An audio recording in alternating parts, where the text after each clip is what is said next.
ایک دفعہ آپ صلی اللہ علیہ وسلم رفع حاجت کے لیے باہر گئے تو مغیرہ پانی کا ایک برتن لے کر آپ کے پیچھے گئے۔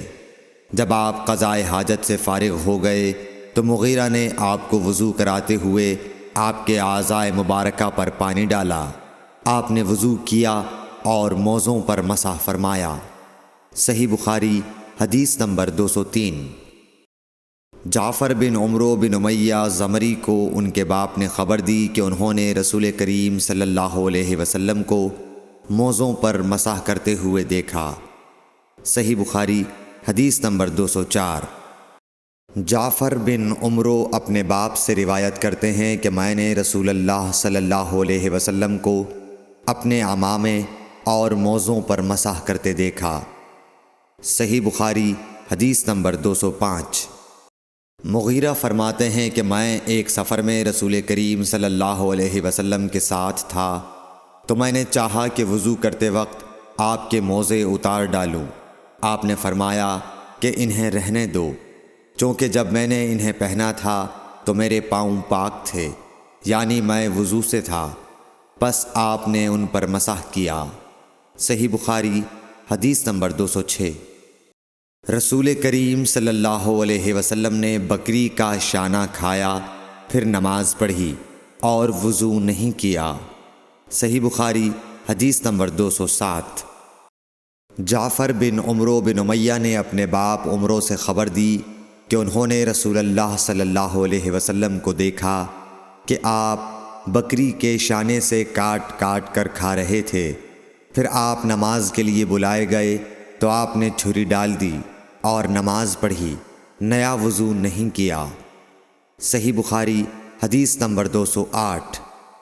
سوید بن نعمان رضی اللہ تعالیٰ عنہ نے خبر دی کہ فتح خیبر والے سال وہ رسول اللہ صلی اللہ علیہ وسلم کے ساتھ صحبا کی طرف جو خیبر کے قریب ایک جگہ ہے پہنچے۔ آپ صلی اللہ علیہ وسلم نے عصر کی نماز پڑھی، پھر ناشتہ منگوایا تو سوائے ستو کے اور کچھ نہیں لایا گیا۔ پھر آپ نے حکم دیا تو وہ بھگو دیا گیا۔ پھر رسول کریم صلی اللہ علیہ وسلم نے کھایا اور ہم نے بھی کھایا۔ پھر مغرب کی نماز کے لیے کھڑے ہو گئے، آپ نے کلی کی اور ہم نے بھی۔ پھر آپ نے نماز پڑھی اور نیا وضو نہیں کیا۔ صحیح بخاری حدیث نمبر 209۔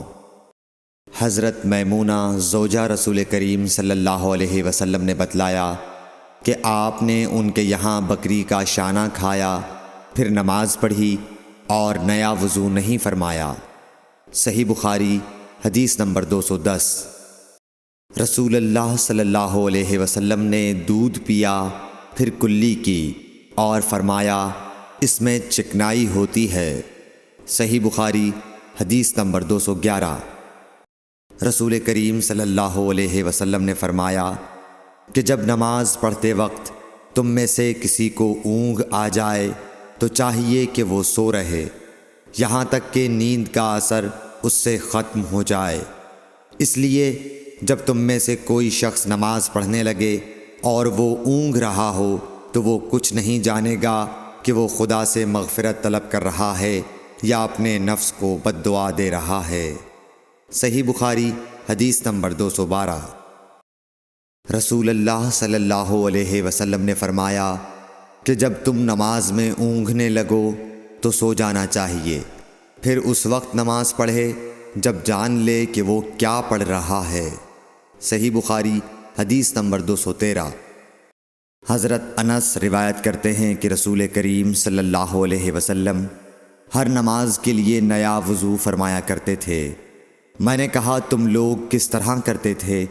کہنے لگے ہم میں سے ہر ایک کو اس کا وضو اس وقت تک کافی ہوتا جب تک کوئی وضو توڑنے والی چیز پیش نہ آ جاتی، یعنی پیشاب، پخانہ یا نیند وغیرہ۔ صحیح بخاری حدیث نمبر 214۔ سوید بن نعمان رضی اللہ تعالی عنہ نے بتلایا کہ ہم خیبر والے سال رسول اللہ صلی اللہ علیہ وسلم کے ہمراہ جب صحبا میں پہنچے تو رسول کریم نے ہمیں عصر کی نماز پڑھائی۔ جب نماز پڑھ چکے تو آپ نے کھانے منگوائے، مگر کھانے میں صرف ستو ہی لایا گیا، سو ہم نے اس کو کھایا اور پیا۔ پھر رسول کریم صلی اللہ علیہ وسلم مغرب کی نماز کے لیے کھڑے ہو گئے تو آپ نے کلی کی، پھر ہمیں مغرب کی نماز پڑھائی اور نیا وضو نہیں کیا۔ صحیح بخاری حدیث نمبر 215۔